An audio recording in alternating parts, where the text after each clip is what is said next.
আলোচনার শুরুতে আমার অন্তরের গহীন কদর থেকে ইসলামী সম্ভাষণের মাধ্যমে আন্তরিক সালাম, আসসালামু আলাইকুম ওয়া রাহমাতুল্লাহ। এজন্য রব্বুল আলামিনের শানে প্রাণ খুলে সকলে পড়ছি আলহামদুলিল্লাহ। হাক্কু মির রব্বিকুম, আপনার রবের পক্ষ থেকে আপনি যেটা সত্য সে কথাটা বলেন। পারে না, জালিমের জন্য জুলুমের সহযোগী লাগে। শুধু জালিম না, এটা আমাদের দিবালোকের নয় সুস্পষ্ট, চন্দ্রালোকের নয় সমুজ্জ্বলিত। আজকে গোটা বিশ্বের মানুষ দেখতে পাচ্ছে কোন অন্যায় কার সহযোগিতা।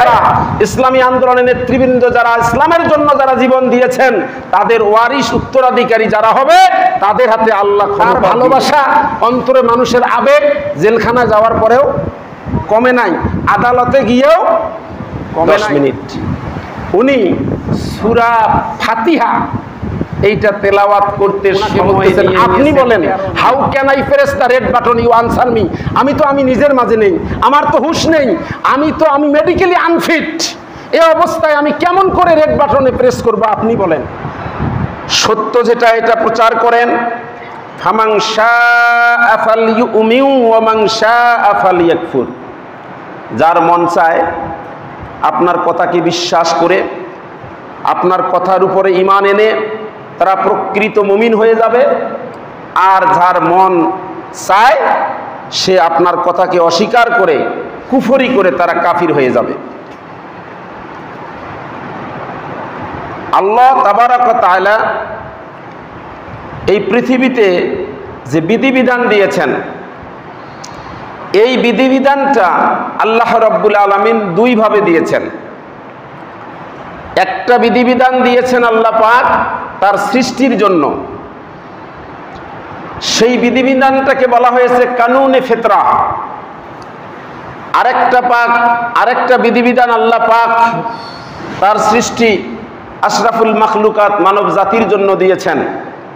এই বিধিবিধানটার নাম হলো কানুনে শরিয়া। তাহলে একটা হলো প্রকৃতির বিধান, আর একটা হলো শরীয়তের বিধান।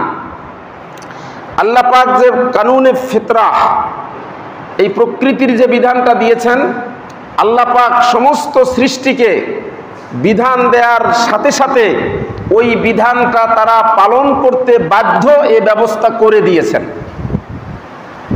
যেমন ধরেন, সূর্য আল্লাহ পাকের সৃষ্টি, চন্দ্র আল্লাহ পাকের সৃষ্টি। এই সূর্যেরও কিছু কাজ দিয়ে আল্লাহ পাক সৃষ্টি করেছেন, চন্দ্রকেও কিছু কাজ দিয়ে আল্লাহ পাক সৃষ্টি করেছেন।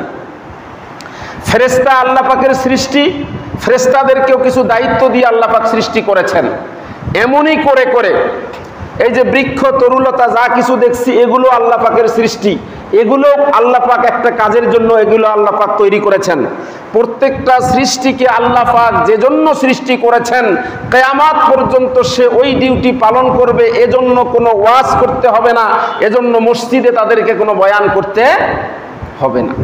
কারণটা কি? কারণ হলো আল্লাহ পাক বিধিবিধান দেওয়ার সাথে সাথে সেটা ওদের জন্য বাধ্য করে দিয়েছেন। এটার কোনো ওয়াজ লাগবে না। সূর্যের কি ডিউটি, এটা ওয়াজ করতে হবে সূর্যকে?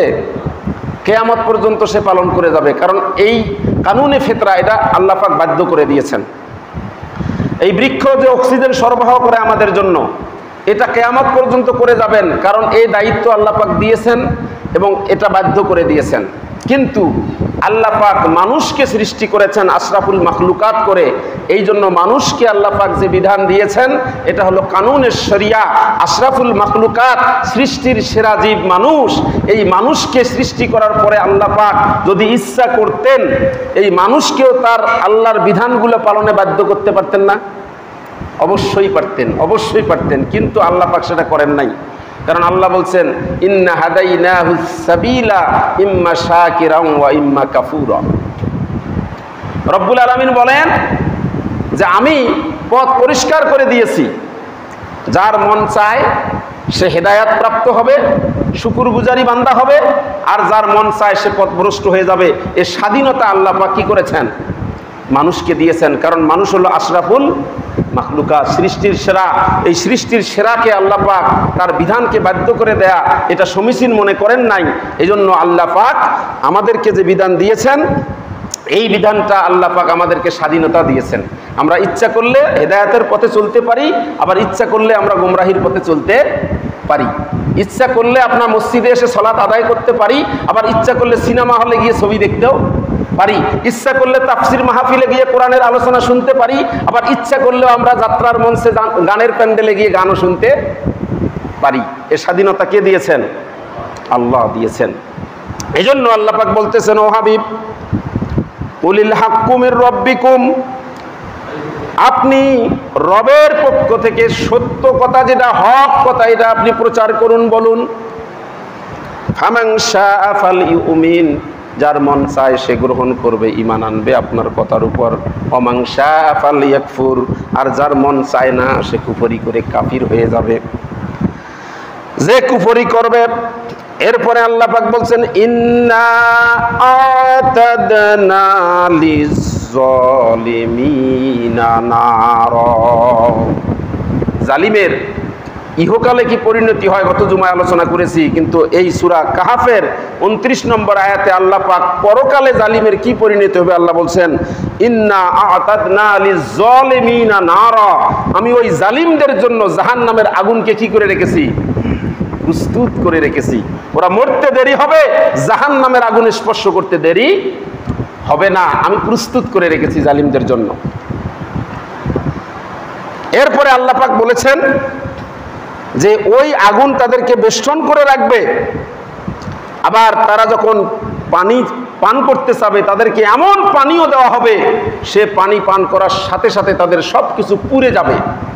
আল্লাহ নিজেই তারপরে বলেছেন যে, আল্লাহ পাক বলছেন, বি'সাশ শারাব, কত না নিকৃষ্ট সেই পানীয়।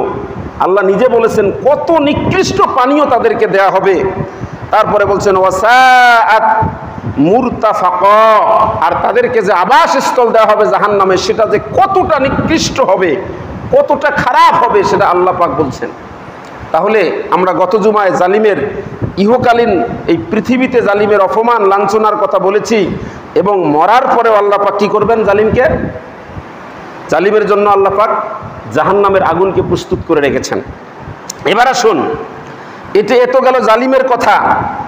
এবার যারা জালিম একাই জুলুম করতে পারে না, জালিম একাই জুলুম করতে পারে না, জালিমের জন্য জুলুমের সহযোগী লাগে। শুধু জালিম না, এই পৃথিবীতে যত মানুষ আছে এমন একজন ব্যক্তিও নেই যেই ব্যক্তিটা একাই চলতে পারবে, নিজে স্বয়ং সম্পূর্ণ, এরকম ব্যক্তি আছে কি? একটা ব্যক্তিও নেই যে একজন আরেকজনের সহযোগিতা ছাড়া এই পৃথিবীতে কেউ চলতে পারে না। মনে করেন এই রংপুর শহরটার পুরা শহরের মালিক একজন, সমস্ত এই শহরটার মালিক কয়জন? একজন। ওই ব্যক্তি কি একাই চলতে পারবে? কোনো উপায় নেই, কোনো উপায় নাই। এই পৃথিবীতে মানুষ কেউ একাই চলতে পারবে না, একজন আরেকজনের সহযোগী লাগবে।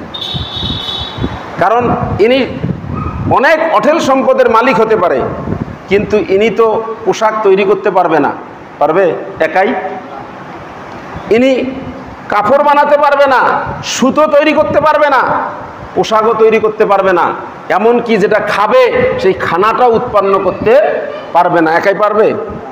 তাহলে কি আল্লাহ পাক এমন ব্যবস্থা করেছেন প্রত্যেকটা মানুষকে একজন আরেকজনের কাছে আল্লাহ পাক স্বয়ং সম্পূর্ণ কাপড় রাখেন নাই, একজন আরেকজনের সহযোগিতা ছাড়া চলতে পারে না। আমাদের মাথার চুলটা আমরা কাটতে পারি না, পারি? একাই পারি না, নাফিতের কাছে যেতে হয়। আপনি যত বড় সম্পদশালী হন, ওই নাফিতের কাছে যে আপনার কানমলা খাইতে হবে, কানমলা খাইতে হবে না? নাফিত আপনার কান ধরা ছাড়া চুল কাটতে পারবে কানে হাত না দিয়ে? তার মানে কি আপনার নাফিতের কাছে আপনাকে যেতেই হবে, কানমলা খাইতে হবে। কারণ এভাবে এটা যাতে কেউ অহংকার করতে না পারে, এই জন্য আল্লাহ পাক এই সিস্টেমগুলো রেখেছেন। আপনার একজোড়া স্যান্ডেল ছিঁড়ে গেলে আপনার কালার করতে হলে একটা কি হতে মুসির কাছে যেতে হবে। দেখেন আপনি অনেক সম্পদশালী, কিন্তু আপনাকে মুসুর কাছেও যেতে হচ্ছে, আপনার নাফিতের কাছেও যেতে হচ্ছে। এইভাবে আল্লাহ সিস্টেম করে রেখেছেন। একটা কৃষকের কাছে আপনাকে যেতে হচ্ছে, যে কৃষক ফসল উৎপন্ন করবে, আপনি খাবেন। তাহলে এই যে সাহায্য সহযোগিতা একে অপরকে, এটা সৃষ্টিগতভাবে আল্লাহ করেছেন। কিন্তু আপনি কাকে সাহায্য করবেন? আল্লাহ পাক সূরা মায়েদা এর 2 নম্বর আয়াতের শেষের দিকে আল্লাহ পাক বলতেছেন, রব্বুল আলামিন বলেন, ওয়া তাআওয়ানু আলাল বিররি ওয়াত তাকওয়া ওয়া লা তাআওয়ানু আলাল ইসমি ওয়াল উদওয়ান। রব্বুল আলামিন বলতেছেন তোমরা সাহায্য করবা, জমার সিগা বহু বচনের সিগা, ওয়ালা তাআনু মানে তোমরা সাহায্য সহযোগিতা করবা, আলাল বিররি ওয়াত তাকওয়া, বিররুন হলো সৎ কাজ, ভালো কাজ। তাহলে সাহায্য করতে হবে কোন কাজে? ভালো কাজে। আর তাকওয়া হলো আল্লাহ ভীতি। তাকওয়া হচ্ছে সমস্ত অন্যায় থেকে যে নিজেকে বাঁচিয়ে রাখে, সেটাই হলো তাকওয়া। এই আল্লাহ ভীতি, তাকওয়া এবং বের, এই যে সৎ কাজে আল্লাহ পাক কি করছেন? সাহায্য সহযোগিতা করতে বলেছেন। শুধু এতটুকু বলে আল্লাহ ক্ষান্ত হন নাই। আল্লাহ বলছেন ওয়ালা তাআওয়ানু আলাল ইসমি ওয়াল উদওয়ান। আর সাহায্য সহযোগিতা করতে আল্লাহ পাক নিষেধ করেছেন অন্যায় কাজে। ইসমুন মানে পাপ কাজ। যত ধরনের পাপ কাজ আছে এই পাপের কাজে সাহায্য করা আল্লাহ কি করেছেন? নিষেধ করেছেন। আল উদওয়ান সীমালঙ্ঘনের কাজ, শত্রুতার কাজ, জুলুমের কাজ, অত্যাচার নির্যাতনের কাজ, এগুলোকে সাহায্য করতে আল্লাহ পাক নিষেধ করেছেন। তাহলে কি বোঝা গেল? যে সাহায্য সহযোগিতা ছাড়া পৃথিবীতে কোনো মানুষই চলতে পারে না। তাহলে আমাকেও কি করতে হবে? আরেকজনকে সাহায্য করতে হবে, আরেকজনের সাহায্য আমাকে নিতে হবে। তবে এই সাহায্য সহযোগিতাটা আমাদের কোন কাজে চলবে? আল্লাহ পাক কাজ দুইটা নির্ধারণ করে দিয়েছেন। একটা হলো বীর, আর একটা হলো তাকওয়া। একটা হলো সৎ কাজ, ভালো কাজ, আর একটা হলো আল্লাহ ভীতির কাজ, যেখানে আল্লাহর ভয় আছে। এই কাজগুলোতে সাহায্য করতে হবে। পক্ষান্তরে পাপের কাজ, অন্যায় কাজ যেটা, এবং যেটা সীমালঙ্ঘনের কাজ, জুলুমের কাজ, এখানে সাহায্য করতে আল্লাহ নিজেই কি করেছেন? নিষেধ করেছেন। এই যে মসজিদ নির্মাণের এখানে সাহায্য লাগে নাই? মসজিদটা কি এমনি এমনি এরকম হয়েছে? এরকম এমনি এমনি হয় নাই। এটা তৈরি করা লাগছে। এখানে অনেকের অর্থ, কষ্টার্জিত টাকা এখানে ইনভেস্ট করা লাগছে। সাহায্য ছাড়া একটা মসজিদও হয় নাই, আবার সাহায্য ছাড়া একটা সিনেমার হলেও তৈরি হয় নাই। হয়তোবা তার টাকা আছে, যিনি সিনেমার হল তৈরি করছেন তার টাকা আছে, কিন্তু লেবারগুলা উনি নিজে তৈরি করছেন। তার অনেক টাকা থাকতে পারে, কিন্তু সিনেমার হলটা তিনি নিজেই তৈরি করতে পারেন নাই। সিনেমার হল তৈরি করার জন্য কি লাগছে? তাকে কোনো লেবার মিস্ত্রির সাহায্য নেওয়া লাগছে। তার মানে সাহায্য ছাড়া একটা মসজিদও তৈরি হয় না, সাহায্য সহযোগিতা ছাড়া একটা সিনেমার হলও তৈরি হয় না। তাহলে আল্লাহ পাক পরিষ্কার করে বলে দিলেন কোন কাজে সাহায্য করবেন আর কোন কাজে সাহায্য করা যাবে না। একেবারে কোরআন পরিষ্কার করে বলে দিলেন। তাহলে এখন বোঝেন তো, জালিমের পরিণতির কথা শুনেছি, এবং জালিমের কি সাহায্যকারী নাই? আজকে তো একের পর এক তত্ত্ব বের হয়ে আসছে যে কারা কাদের কাদের সহযোগিতায় কোন কোন অন্যায় হচ্ছে। এটা আমাদের দিবালোকের নয়, সুস্পষ্ট, চন্দ্রালোকের নয়, সমুজ্জ্বলিত। আজকে গোটা বিশ্বের মানুষ দেখতে পাচ্ছে কোন অন্যায় কার সহযোগিতায় হয়েছে। তাহলে কথা পরিষ্কার, আল্লাহর কোরআনের আয়াত সাক্ষী দিচ্ছে সাহায্য ছাড়া যেমন ভালো কাজও হতে পারে না, সাহায্য সহযোগিতা ছাড়া কোনো খারাপ কাজও হতে পারে না, কোনো জুলুমের কাজও হতে পারে না। এজন্য হযরতে আলী রাদিয়াল্লাহু তাআলা আনহু বলেছেন, আলী রাদিয়াল্লাহু তাআলা বর্ণিত, রাসূল পাক সাল্লাল্লাহু আলাইহি ওয়াসাল্লাম বলেছেন যে তোমরা জালিমের জুলুম থেকে তোমরা বিরত থাকো। কারণ হলো মাজলুমের বদদোয়া থেকে তোমরা বিরত থাকো। কারণ মাজলুম যখন বদদোয়া করে তখন সেই মাজলুম আল্লাহর কাছে তার হক প্রার্থনা করে। মাজলুম আল্লাহর কাছে কি চায়? তার অধিকার চায়, হক চায়। আর আল্লাহ পাক হকদারের হক নষ্ট করেন। হাদিসটা কত সুন্দরভাবে বলেছেন যে জালিমে যখন বদদোয়া করে তখন আল্লাহর কাছে, মাজলুম যখন বদদোয়া করে জালিমের বিরুদ্ধে, তখন সে আল্লাহর কাছে নিজের অধিকার চায়, নিজের হক দাবি করে। আর আল্লাহ হকদারের হক নষ্ট করেন না। অর্থাৎ ওই মাজলুমের বিজয় আল্লাহ পাক দিবেন, মাজলুমের দোয়া আল্লাহ পাক কবুল করবেন। এরপরে আর এক হাদিসে আল্লাহ রাসূল সাল্লাল্লাহু আলাইহি ওয়াসাল্লাম বলেছেন যে তোমরা মাজলুমের বদদোয়া থেকে দূরে থাকো। কারণ মাজলুমের বদদোয়া আর আল্লাহর মাঝে কোনো পর্দা থাকে না। মাজলুম যে তখন বদদোয়া করে কারোর জন্য, তার মাঝে এবং আল্লাহর মাঝে কি থাকে না? মাঝখানে কোনো পর্দা থাকে না। তার মানে পর্দা না থাকলে কি হয়? দোয়াটা সরাসরি কি হয়? আল্লাহর কাছে পৌঁছে যায়। এরপরে বাইহাকি শরীফের হাদিস, আওস বিন শুরাহবিল রাদিয়াল্লাহু তাআলা আনহু বর্ণনা করেন, আমি রাসূল সাল্লাল্লাহু আলাইহি ওয়াসাল্লামকে বলতে শুনেছি, আল্লাহ রাসূল বলেছেন কেউ যখন কোনো জুলুম করে আর ওই জালিমের সাথে যারা চলাফেরা করে, জালিমের সাথে যারা চলে, এক ব্যক্তি জুলুম করে আর তার সাথে অনেকে চলাফেরা করে, কারণ মানুষ তো একা চলতে পারে না।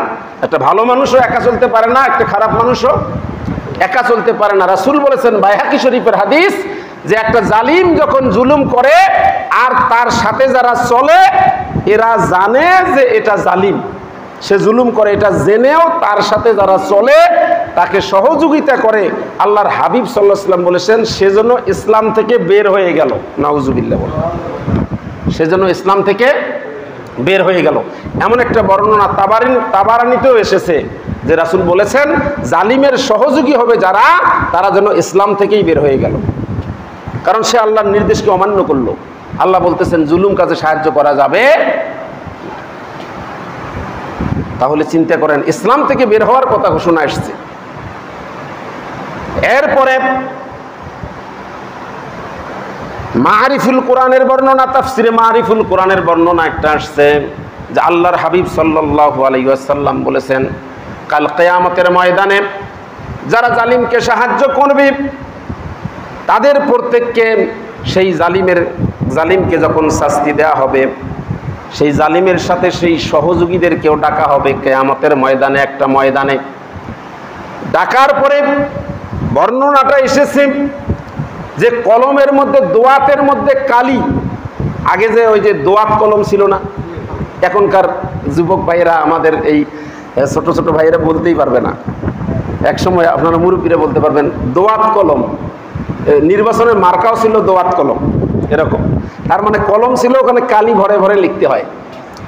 হাদিসটা এইভাবে এরকম বর্ণনা এসেছে, রাসূল বলেছেন এই দোয়াতের মধ্যে কালি ভরে দেওয়ার জন্য এরকম কাজও যদি কেউ জালিমকে সহযোগিতা করে থাকে, অর্থাৎ জালিমের কলমের মধ্যে কি ভরে দিছে, কি খুব বড় সহযোগিতা করছে, হ্যাঁ, শুধুমাত্র কলমে একটু কালি ভরে দিছে, আল্লাহর হাবিব সাল্লাল্লাহু আলাইহি ওয়াসাল্লাম বলেছেন এই অপরাধের কারণেও এই জালিমের সহযোগীকেও জালিমের সাথে জাহান্নামে যেতে হবে। নাউজুবিল্লাহ। তাহলে পরিষ্কার বোঝা গেল, তাহলে আমরা কার সহযোগী হব? ভালো কাজের সহযোগী হব, কোনো অন্যায় কাজের সহযোগী আমরা কখনো হব না, কারণ আল্লাহ পাক নিষেধ করেছেন। এরপরে আরেকটি কথা দেখেন, এটা হলো সূরা বনী ইসরাইলের 33 নম্বর আয়াতের শেষের দিকে আছে। রব্বুল আলামিন বলেন, ওয়ামান কুতিলা মাজলুমান ফাকাদ জাআলনা লিওয়ালিয়িহি সুলতানা। খুব গভীর মনোযোগ দিয়ে শুনবেন। আল্লাহ বলছেন, ওয়ামান কুতিলা মাজলুমান, কোনো মাজলুমকে যদি হত্যা করা হয়, অন্যায়ভাবে কোনো মাজলুমকে যদি কি করা হয়, হত্যা করা হয়। ওমান কুতিলা, কুতিলা মানে যাকে মারা হয়েছে, কুতিলা এটা মজহুলের সিগা আরবি গ্রামারের। ওমান কুতিলা মাজলুমান, যে মজলুমকে হত্যা করা হয়েছে, অর্থাৎ হত্যাকৃত, মাজলুম ইসমে মাফুলের সিগা। ফাকাদ জাআলনা লিওয়ালিয়িহি সুলতানা, আল্লাহ নিজে ঘোষণা করেছেন যে মাজলুমকে হত্যা করা হবে, তার ওলি যারা হবে, তার অভিভাবক যারা হবে, তার উত্তরাধিকারী যারা হবে, আল্লাহ পাকের ঘোষণা হলো যে আল্লাহ তাদেরকে সুলতান দিয়ে দিবেন, বাদশাহী দিয়ে দিবেন, ক্ষমতা দিয়ে দিবেন। সুবহানাল্লাহ। তার মানে প্র্যাকটিক্যাল কথাটা দেখেন, প্র্যাকটিক্যাল। যদি কোনো মাজলুম, অর্থাৎ কাউকে যদি অন্যায়ভাবে হত্যা করা হয়, তার অনুসারী যারা, তার উত্তরাধিকারী যারা, তাদেরকে আল্লাহ ক্ষমতা দিবেন। ঘোষণাটা কার? আয়াত নম্বর 33, 17 নম্বর সূরা বনী ইসরাইল। গিয়ে অর্থটা পড়ে দেখবেন, আল্লাহ পাক বলছেন, ওমান কুতিলা মাজলুমান ফাকাদ জাআলনা লিওয়ালিয়িহি সুলতানা। যখন কোনো মাজলুমকে অন্যায়ভাবে হত্যা করা হবে, তার যারা উত্তরাধিকারী হবে, তাদের হাতে আল্লাহ ক্ষমতা দিয়ে দিবেন।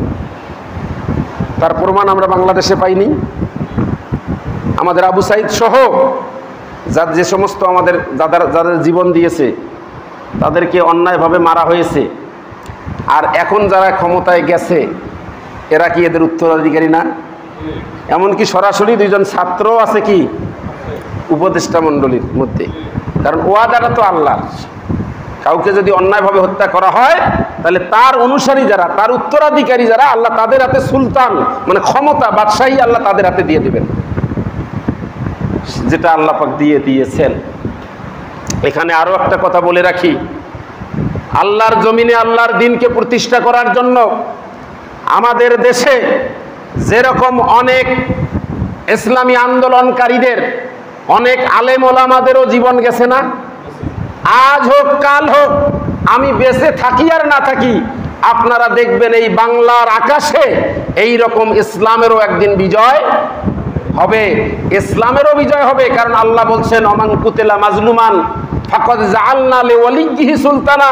ইসলামী আন্দোলনের সিফাহ সালা যারা, ইসলামী আন্দোলনের নেতৃবৃন্দ যারা, ইসলামের জন্য যারা জীবন দিয়েছেন, তাদের ওয়ারিশ উত্তরাধিকারী যারা হবে, তাদের হাতে আল্লাহ ক্ষমতা দিবেন যখন আল্লাহ ইচ্ছা করবেন। এই কোরআন সাক্ষী, এগুলো আমার মন গড়া কোনো কথা না।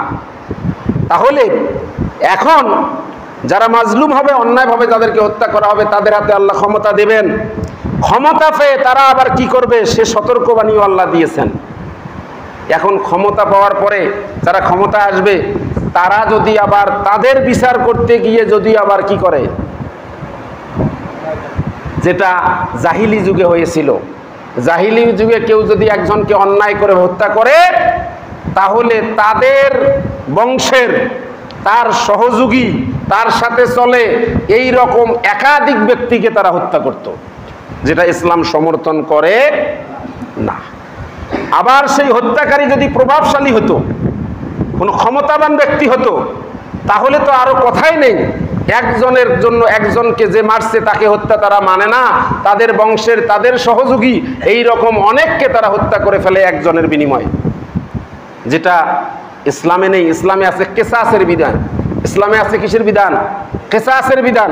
মনে করেন একজনকে একজন হত্যা করছে, যে হত্যা করছে তিনি যখন সুযোগ পাবেন বিচার করার জন্য, ক্ষমতা পাবেন, আল্লাহ যখন দেবেন সুযোগ, তখন তার উচিত হলো যে একজনকে মারলে কি কয়জনকে মারবে?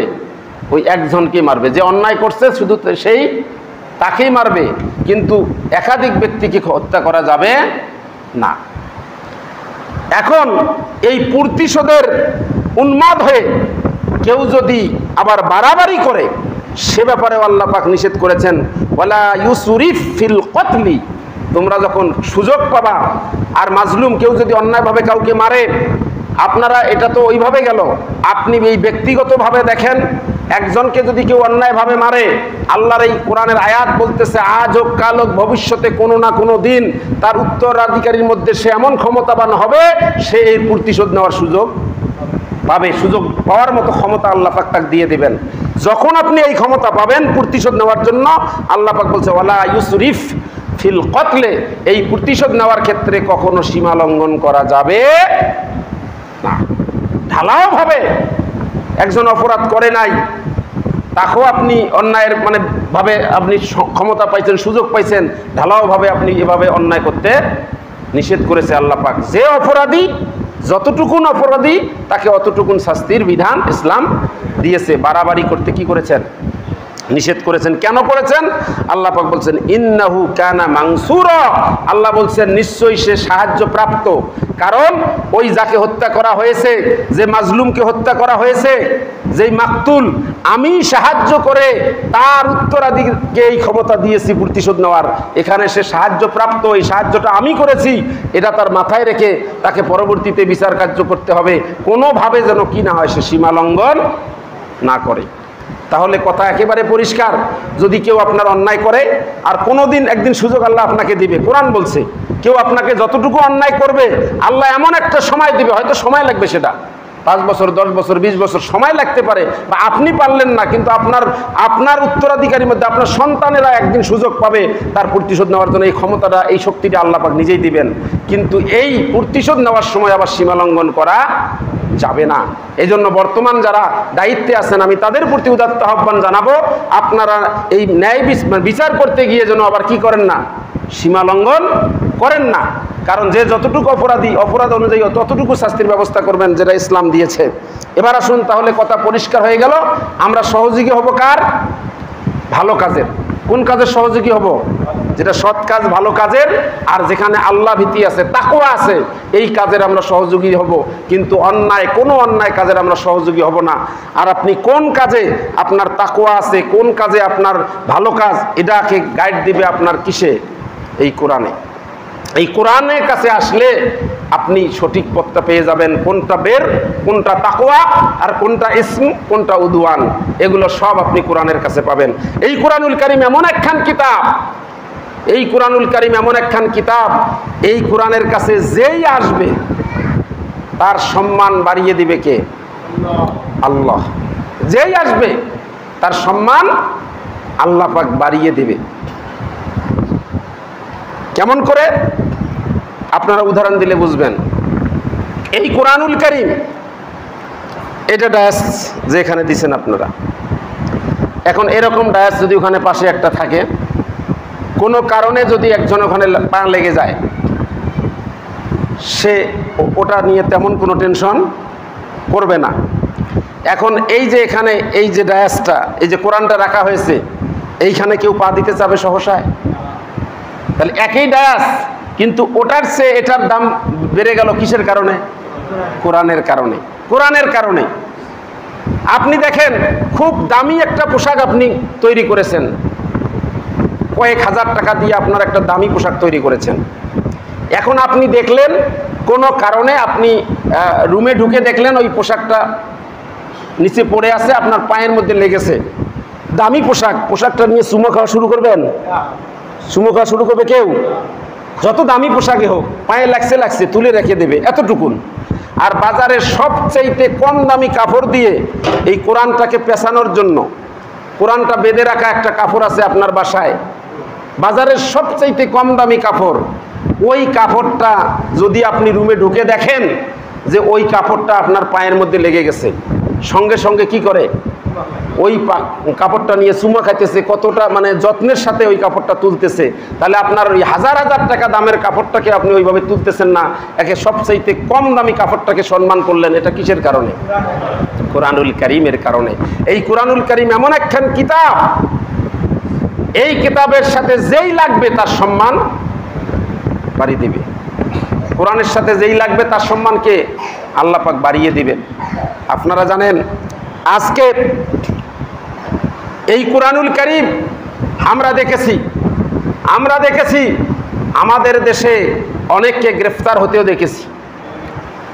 যেহেতু এখানে বেশিরভাগ আমাদের এখানে প্রতিহিংসার রাজনীতি চলে, আমাদের দেশে প্রতিহিংসার রাজনীতিটাই বেশি চলে। এর আগেও আমরা অনেক নেতাকেও গ্রেফতার হতে দেখেছি, এদের মধ্যে কোরআনওয়ালাদেরও গ্রেফতার হতে আমরা দেখেছি। এই কোরআনের সঙ্গে যারা লেগেছিল তাদের মধ্যে অন্যতম একজন নেতা হলেন আল্লামা দেলোয়ার হোসেন সাঈদী। কি উনি কখনো আদালতে গেলেও কোরআন তার বুকে, কোরআন তার সঙ্গে ছিল না? সব সময় কোরআনের সাথে লেগেছিলেন, সারাটা জীবন এই কোরআনের তাফসির করে গেছেন। যাওয়ার পরে বলেন তো, আল্লামা সাঈদীর কি সম্মান জেলে যাওয়ার পরে কমছে? তার জনপ্রিয়তা, তার ভালোবাসা, অন্তরে মানুষের আবেগ জেলখানা যাওয়ার পরেও কমে নাই, আদালতে গিয়েও কমে নাই।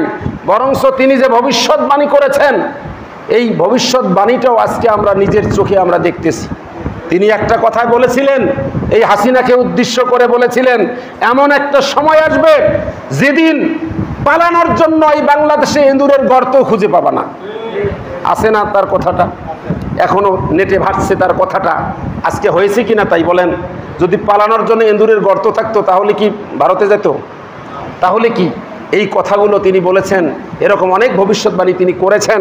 তো এই কোরআনওয়ালারা তারা মরার পরেও কোরআনের সাথে লেগে থাকার কারণেও তাদের এক বিন্দু জনপ্রিয়তা বলেন, এক বিন্দু ভালোবাসা বলেন মানুষের কাছে কমে নাই।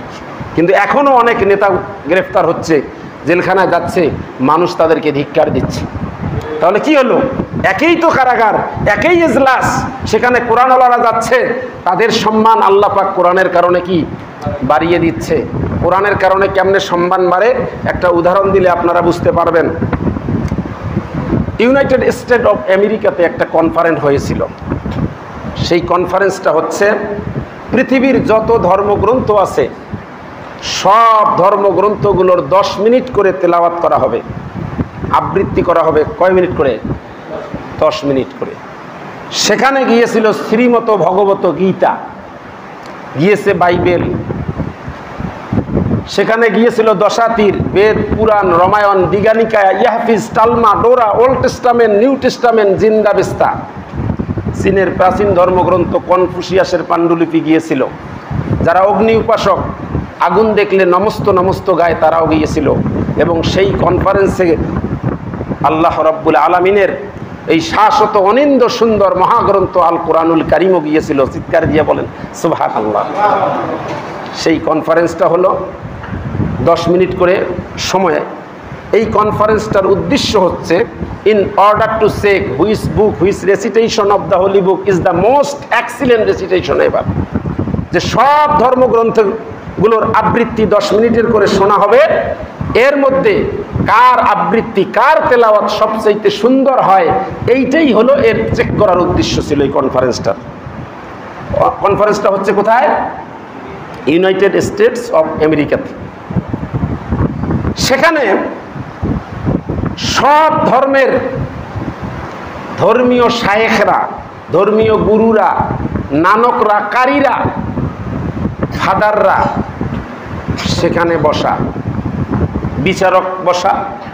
বিচারকের সামনে 2টা বাটন, একটা গ্রিন বাটন, একটা রেড বাটন, একটা লাল বাতি, একটা সবুজ বাতি। সবুজ বাতিতে চাপ দিলে তেলাওয়াত শুরু করতে হবে, আর রেড বাটন অর্থাৎ লাল বাতিতে চাপ দিলে তেলাওয়াত বন্ধ করতে হবে। প্রথমে ডাকা হলো শ্রীমত ভগবত গীতা। ওরা এসে পড়া শুরু করলো, ওম নমো ভগবতে বাসুদেবায় নমো। পড়তে পড়তে 10 মিনিট শেষ। বিচারক রেড বাটনে প্রেস করেছে, সময় শেষ, নেমে গেছে।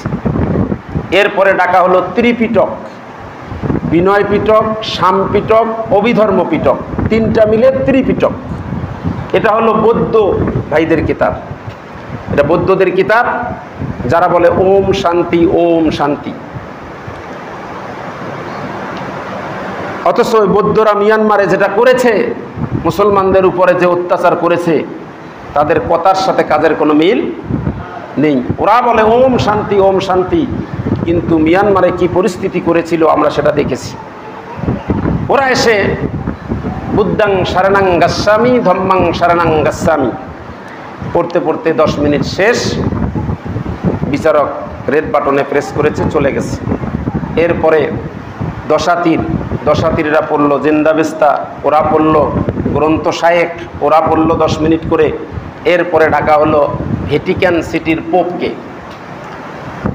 আপনারা হয়তো অনেকের খেয়াল আছে, আমাদের বাংলাদেশে একটা পোপ আসছিল একবার, আর এই কনফারেন্সটা হয়েছিল আমাদের বাংলাদেশে যখন পোপ যিনি এসেছিলেন তার আগের পোপ যিনি ছিলেন, তার আমলে, তার সময়ে। এই ভ্যাটিকান সিটি এটা হলো ইটালির রোমের মাঝখানে স্বায়ত্তশাসিত আলাদা একটা দেশ আছে, সেখানে এই পোপরা থাকে। এরা হলো খ্রিস্টানদের ফাদার, এরা বিয়ে করে না, এরা বিয়ে টিয়ে না করে, এরা খ্রিস্টানদের ফাদার। গোটা বিশ্বের খ্রিস্ট ধর্মকে ওরা চালায়, এই ভ্যাটিকান সিটির পোপ। তো যে পোপ আমাদের বাংলাদেশে আসছিলেন, এই পোপের আগের পোপের সময়ের ঘটনা। তো ওনাকে ডাকা হলো to recite the Holi Bible for 10 minutes. আপনি 10 মিনিটের জন্য বাইবেল থেকে আপনি আবৃত্তি করেন। উনি এসে বাইবেল থেকে 10 মিনিট পরে চলে গেলেন। সব ধর্মগ্রন্থ পাঠ তেলাওয়াতের পরে সব শেষে ডাকা হলো মুসলমানদের কোরআন তেলাওয়াত করার জন্য। কারণ অনুষ্ঠানটা হচ্ছে কোথায়? যুক্তরাষ্ট্রে। মুসলমানদের সিরিয়াল তো পিছনেই থাকবে, এটাই তো স্বাভাবিক। সব শেষে ডাকা হলো যে এবার মুসলমানদের কোরআন আবৃত্তি করার জন্য ডাকা হলো। এসেছেন মিশরের বিখ্যাত কারি আব্দুল বাসেদ ইবনে আব্দুস সামাদ। যারা ওনার তেলাওয়াত শুনেছেন, উনি তেলাওয়াত করেন, আবার সময় নেন আধা মিনিট, আবার শ্বাস নেয়, দম লয় নিয়ে আবার শুরু থেকে আবার টান দেন। যুবক ভাইরা যারা ইউটিউব ফেসবুকের সাথে যারা পরিচিত, সকল যুবক ভাইরা আজকে গিয়ে ইউটিউবে সার্চ দেবেন Abdul Basit ibn Abdus Samad. এই কথাটা বলার সাথে সাথে কারি আব্দুল বাসেত বললেই তার তেলাওয়াত চলে আসবে। তেলাওয়াতটা শুনে দেখবেন। উনি দাড়ি রাখতেন না, ক্লিন শেভ করতেন। উনি আসছেন, আসার পরে ওনাকে বলা হলো now the representative of Muslim community Abdul Basit ibn Abdus Samad will now recite the Holy Quran for 10 minutes. যে মিশর থেকে আসা মুসলমানদের প্রতিনিধি কারি Abdul Basit ibn Abdus Samad এবার এসে কোরআন থেকে 10 মিনিটের জন্য তেলাওয়াত করবেন। তিনি ক্লিন শেভ ছিল, দাড়ি রাখেন নাই, জুব্বা একটা পরে পাতলা একটা চাদর গায়ে দিয়ে আসছেন। এসে মাইকের সামনে এসে মাইক্রোফোন হাতে নিয়ে 10 মিনিটের জন্য তেলাওয়াত করার জন্য আউযু বিল্লাহি মিনাশ শাইতানির রাজিম বলে একটা টান দিয়েছি। আবৃত্তির সময় কত মিনিট? 10 মিনিট। উনি সূরা ফাতিহা এইটা তেলাওয়াত করতে সময় নিয়েছে 13 মিনিট। কয় মিনিট? 13 মিনিট। এবার শ্রীমত ভগবত গীতা, ওরা হাততালি দেয়, অন্য যারা আছে সবাই হাততালি দেয়। তার মানে কি সময় শেষ, কোরআনের সময় শেষ। কিন্তু কি আজীব তামাশা, বিচারক যিনি উনি তো লাল বাতি চাপেন না। সিস্টেম কি? গ্রিন বাটন অর্থাৎ সবুজ বাতিতে চাপ দিলে আবৃত্তি শুরু, চাপ দিছে উনি তো তেলাওয়াত শুরু করছেন।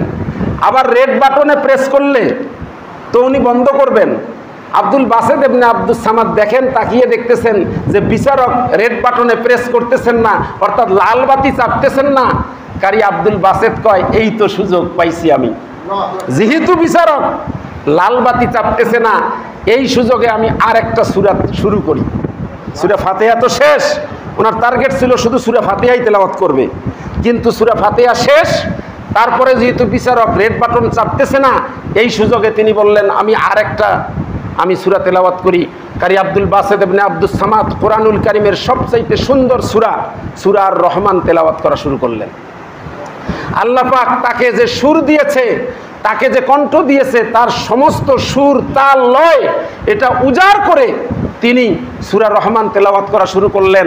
15 মিনিট হয়ে যায়, বিচারক লালবাতি চাপে না। 20 মিনিট, 25 মিনিট, 30 মিনিট হয়ে যায়, কিন্তু বিচারক লালবাতি চাপে না। আল্লাহু আকবার। এদিকে অর্গানাইজিং কমিটির যিনি প্রধান, তিনি আর তার আসনে থাকতে পারতেছেন না। এবার বাধ্য হয়ে তিনি তার আসন থেকে উঠে এসে বিচারককে ধাক্কা মারছে। ধাক্কা মারি দিয়ে বলছে, oh man, what's the hell you are doing here? What's wrong with you? Why are not pressing the red button?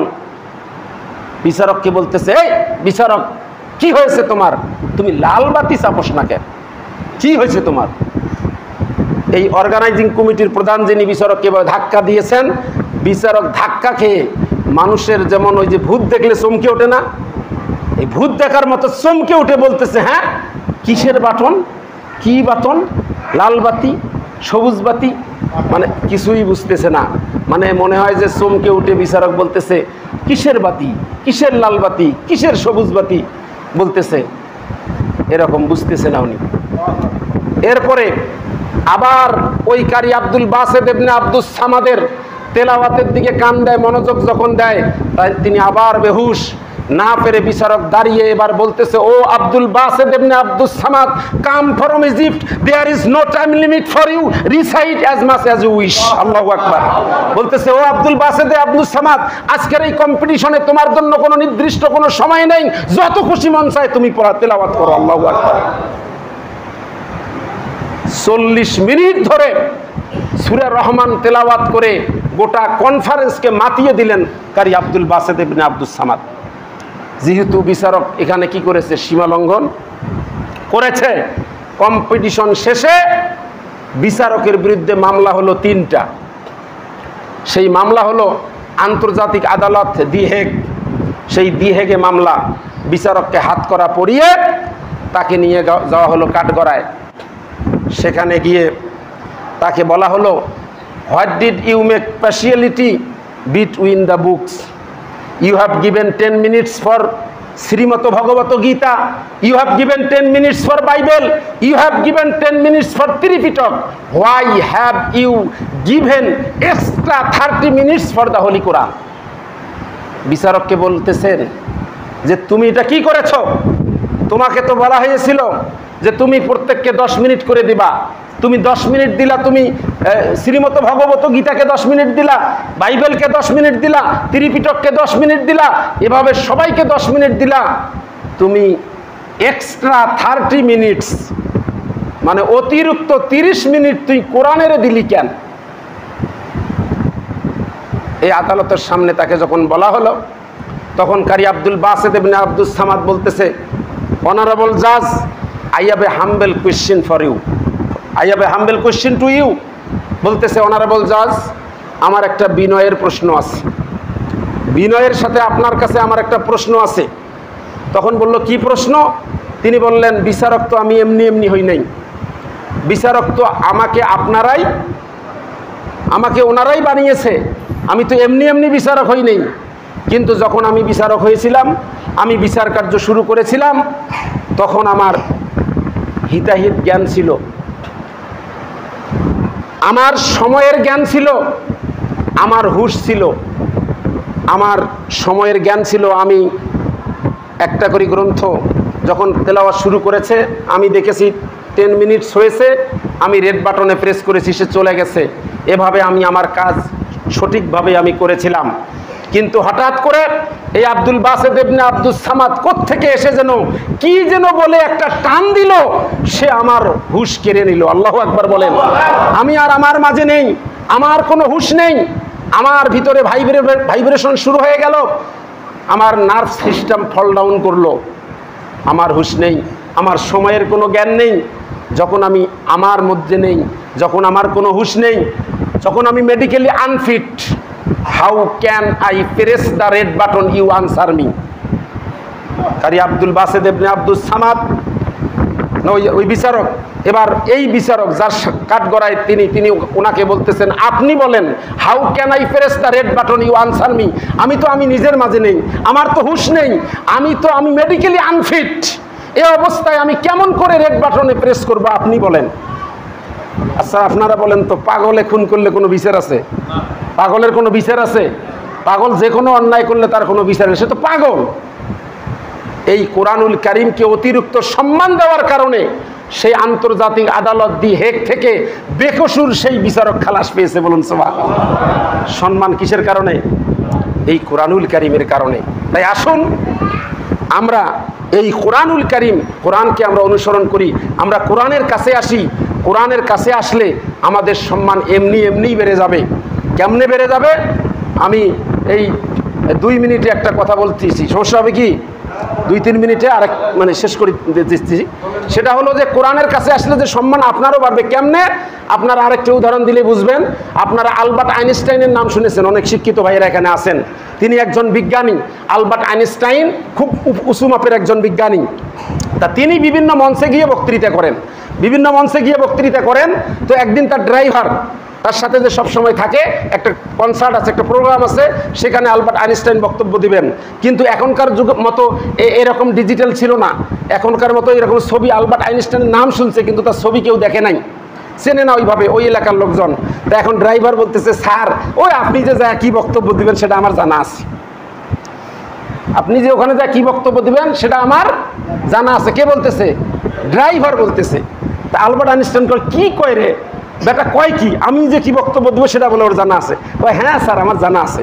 কয় ঠিক আছে, তাহলে আজকে যেখানে যাব ওখানে ড্রাইভারের আসনে গাড়িতে তোমার ড্রাইভারের পোশাক পরে আমি বসে থাকবো, আর বেটা তুই আমার পোশাক পরে তুই আলবার্ট আইনস্টাইন সেজে মঞ্চে গিয়ে বক্তব্য দিবা, দেখি বেটা তুমি কেমন করে বক্তব্য দেয়।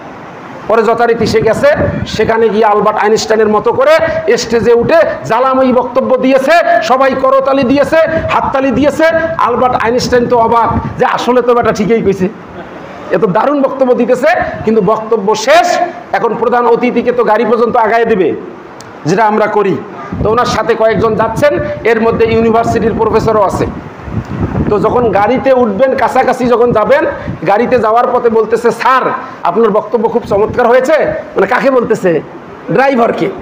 ও তো আইনস্টাইন না, বলতেছে স্যার আপনার বক্তব্যের মধ্যে আপনি আপেক্ষিক তথ্য একটা বলেছিলেন, তো এইটা যদি একটু ক্লিয়ার করে আমাকে বুঝাতেন তাহলে ভালো হতো, আমি ভালো করে বুঝতে পারি নাই। আচ্ছা এই আপেক্ষিকটা কি, খায় না মাথার দেয়, সেই তো জানে না।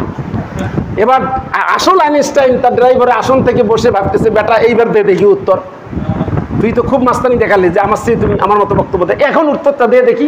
মুস্কি মুস্কি আসল আইনস্টাইন ড্রাইভারের আসনে বসে হাসতেছে। এবার ওই ড্রাইভার অর্থাৎ নকল আইনস্টাইন যে উত্তরটা দিয়েছে, এটা শোনার পরে ওই আসল আইনস্টাইন অবাক হয়ে গেছে। হায় হায়, এই কি উত্তরটা দিল? সে উত্তরটা দিছে, আপনি নাকি কি করেন? আমি তো ইউনিভার্সিটির লেকচারার। তখন বলতেছে, কি বলেন আপনি এগুলো? আপনি একটা ইউনিভার্সিটির একটা লেকচারার হয়ে এই আপেক্ষিক তত্ত্ব এটাই বোঝেন না? আপনাকে কে লেকচারার বানিয়েছে? অথচ এটা এত একটা সিম্পল বিষয় আমার ড্রাইভারও বলতে পারে। আমার ড্রাইভারও বিশ্বাস না হয় আমার ড্রাইভারকে জিজ্ঞেস করেন, আমার ড্রাইভারও বলতে পারবে আপেক্ষিক তথ্যটা কি, আর আপনি একটা ইউনিভার্সিটির লেকচারার আপনি বলতে পারেন না। এটা একটা কথা হলো? আচ্ছা বলেন তো, ড্রাইভারকে বললে বলতে পারবে না না পারবে? এবার তো আইনস্টাইন অবাক যে আসলে তো, তাহলে এই যে ড্রাইভারের মেধাটা কেন খুললো বলেন তো? এই যে তাৎক্ষণিক যে বুদ্ধি করে যে উত্তরটা দিয়েছে, এটা মেধার দরকার আছে না? এই মেধাটা খোলার কারণে হলো সবসময় একজন জ্ঞানী লোকের কাছে থাকতে থাকতে তার কি হয়েছে? তার জ্ঞানের প্রসারতাটা বৃদ্ধি পেয়েছে। ঠিক তেমনইভাবে আপনি আমি যদি আমরা কোরআনের সাথে লেগে থাকি, আমাদেরও এইরকম কোরআনের জ্ঞান, ইসলামের জ্ঞান, এগুলো লেগে থাকলে, আলেম ওলামাদের সামনে থাকলে, কোরআন ওয়ালাদের সামনে থাকলে, এভাবে আপনাদেরও জ্ঞানটা এরকম বৃদ্ধি হয়ে যাবে। তাই আসুন আপনাদেরকে উদাত্ত আহ্বান জানাচ্ছি, no east no west, Islam is the best, so follow the holy Quran. ও আখির দাওয়ানা আলহামদুলিল্লাহি রাব্বিল আলামিন। আসসালামু আলাইকুম ওয়া রাহমাতুল্লাহি তাআলা ওয়া বারাকাতুহু। এনারা পড়ে আসছেন, সুন্নাত পড়ে নিন।